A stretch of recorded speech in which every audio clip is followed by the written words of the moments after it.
We can't simply borrow more cash to fund our armed forces and replenish our munitions. For all the focus on President Trump and what he has said in recent days, he is surely right that the UK and other NATO nations need to spend more on defense. With the US increasingly focused on China, the rest of NATO needs to do more of the heavy lifting to confront the Russian threat close. This will involve significantly higher defense spending, but as conservatives we are clear that defense must be our top priority and we accept the reality of our position.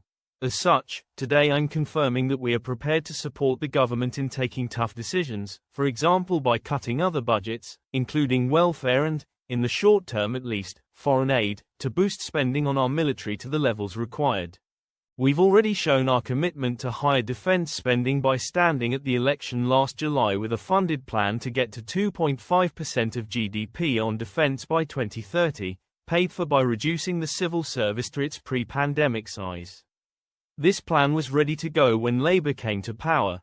Regrettably, Labour chose to scrap our plan, putting procurement on hold and wasting months when they should have been ordering the munitions we need to replace. I am proud of the support we provided to Ukraine, helping him avoid a total capitulation early on that would have been a disaster for them and that would have ultimately threatened our shores.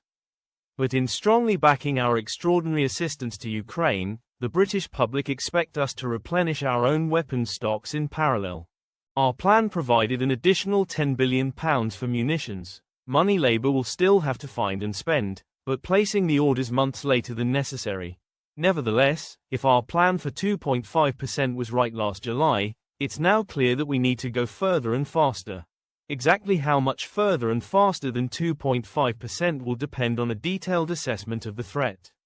So I'm not going to pluck an arbitrary GDP figure out of thin air, but I'm 100% clear that recent events mean we need to spend even more than the 2.5%